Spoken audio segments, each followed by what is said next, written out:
Welcome to this tutorial. So in this tutorial, we're going to look at a very simple app that calculates the square root of a number. But in this case, we are not going to be using any built-in functions of JavaScript. If we did use the built-in math functions, this would be a very easy solution, but we're going to be using an algorithm. So we are going to write our algorithm from scratch.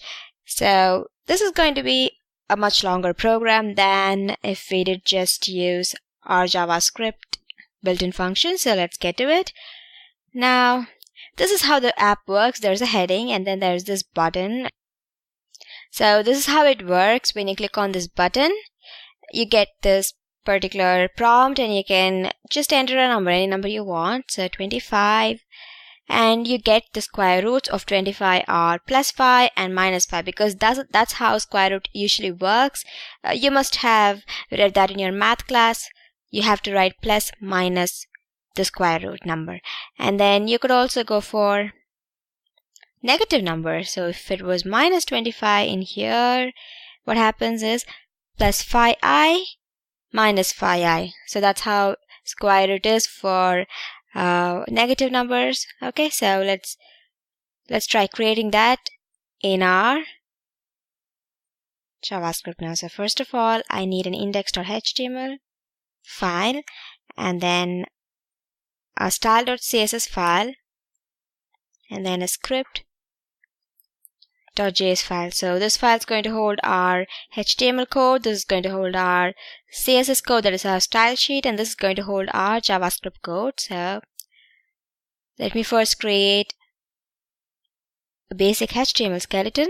So if you didn't have brackets or if you didn't have any built-in editors, you'll have to type this out. So this is to specify that our code is a HTML5 code, and here you can specify the language. EN means English. So if you wrote EN US, that means US English or UK English, whatever you want. I'll just leave it at English, and then these are the HTML. This is the root tag which holds our entire page. This is a head where we can write our title, which is square root mini app with algorithm. Okay, and then this is to specify the character set, which is a UTF-8 character set, which pretty much comprises every character you could ever want to use.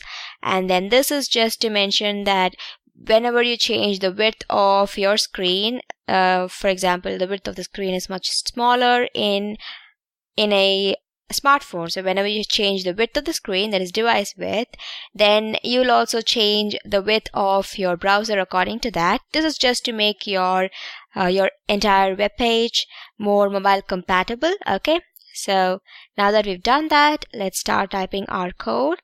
So there isn't much here. We just need a couple of things. We first need a heading, the heading we saw here. So this heading, square root of a number. So h1 is the biggest heading tag there is, so we're going to use that, square root of a number. Okay, and then we need this button right here. Okay, so the button, to create a button, we have to use the button tag, so button ID. I'm going to give it a unique ID so that I can reference this button later on in my style sheet or in my JavaScript. So button ID is going to be square, and then find the square root. Okay, so that's the button's text. So this is the text that will be displayed in here. And then I'm going to create some breaks. So this is the break tag, which is written as BR, which basically creates new lines after your element. So if you see here, there are buttons usually don't have new lines. So heading tag, it's more like it's a block tag. Okay, so it takes up the entire width of the page. So once you write the heading, the next element will have space between the heading and then the next element. But button tag is actually an inline element, as in it can be written anywhere and it does not take the entire width of the page. Okay, so because of that, we need space between the button and our heading 2 and our result tag, right? So because of that, I've written my break here, so I have enough space between my button and my result. Okay, so after that, I need the answer. Okay, I need a place where the answer would be displayed. I'm going to be using the heading 2 tag for this. This is a smaller heading tag than the heading 1 tag which we used here, and it's appropriate here because the main heading has to be bigger than the result. So I'm also going to give an ID, unique ID for this, so it can be later referenced from the style sheet or the JavaScript code. So I'm not going to include anything here because if you notice here, when you first reload the app, there's nothing here. The result only displays after we ask our program to get the square root. Am I right? So right now we don't need to enter anything here at all. So we'll take care of the content between this in our script tag. So that's it for our HTML. So next let's look at our CSS. It's also a very small.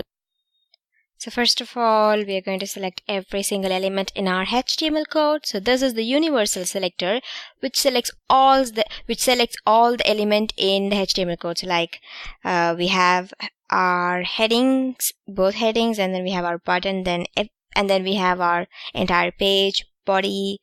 Everything would be selected in here. So this is I'm just using this to give some default values. So padding is going to be 0 and the margin is going to be 0. That's because our browser gives some default values based on which browser it is, and I don't want any of that. So that's why I'm making everything 0. So no padding and no margin. So and then I'm going to select the entire page. By selecting HTML, I'm selecting the entire page in order to give the background. So the background color is going to be bisque. So it's the kind of biscuit color we have here. And then I made a mistake, so color. And then I'm going to align all the text to the center because everything in our page is aligned to the center, if you noticed. So everything is going to be aligned to the center. All the text, that is, the button won't be. We have to align the button later. And then what else? Or maybe it would be, let's see. Okay, and then let's select the heading, H1. So for the heading, first of all, I'm going to give it a margin top as 100 pixels. Okay, so let me show you what we got so far so you can understand quickly what I'm doing here. So if you see here, okay, I haven't saved everything, so let me save it. So it gets displayed here. It still hasn't. Okay, sorry, I made a mistake here. My style sheet is not connected to my index.html, so whatever I do here won't be displayed here. So for that, let's link it. Link relationship is style sheet, and then type is a text bar CSS file,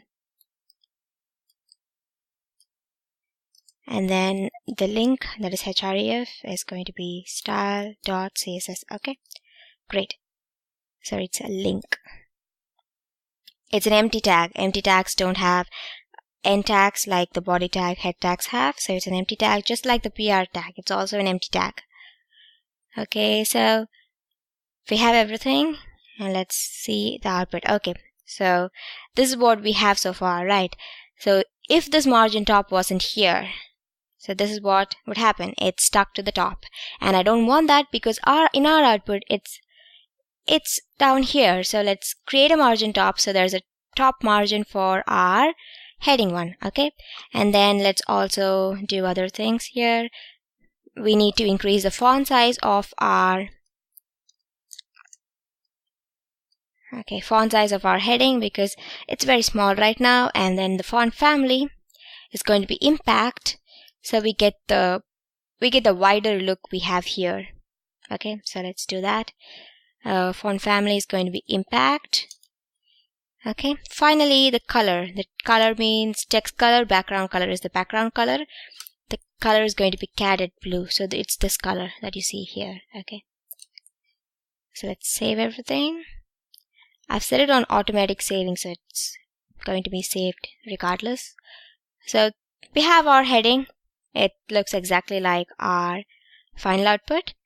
Next, let's look at our button. So for the button, we have to we could just call it by writing button in here because there's only one button in our code, but we could also call it with our ID. The ID is square, so I can say hash square, which means I'm selecting the element with the ID square in the index.html. Okay, so there's only going to be one, there's not going to be much in here. I'm just going to change the font size of the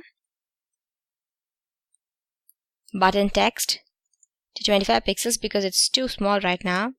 So our button would expand. See, our button would expand based on the increased font size. So we don't actually have to set a height and width for our button because since we set the font size, it's automatically expanded to contain the font size of the button text. Okay, and then finally we're going to do now the final thing, which is the heading 2 answer.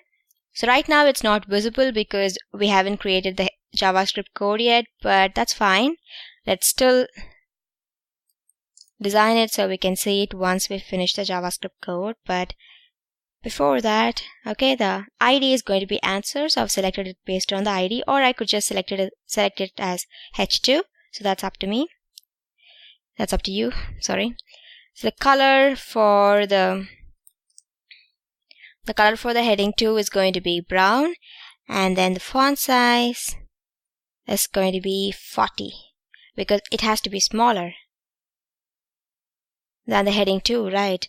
But even if it was 65, this would still be smaller than this because heading 1 tags generally have a bigger font size. Okay, so this is relative font size. Okay, so heading 1, once you increase the font size, it'll increase at an exponential rate than the heading 2. So even if this was 65, it would still be smaller than the heading 1 65. So but I'll still have it at 40. So there's much difference between the sizes.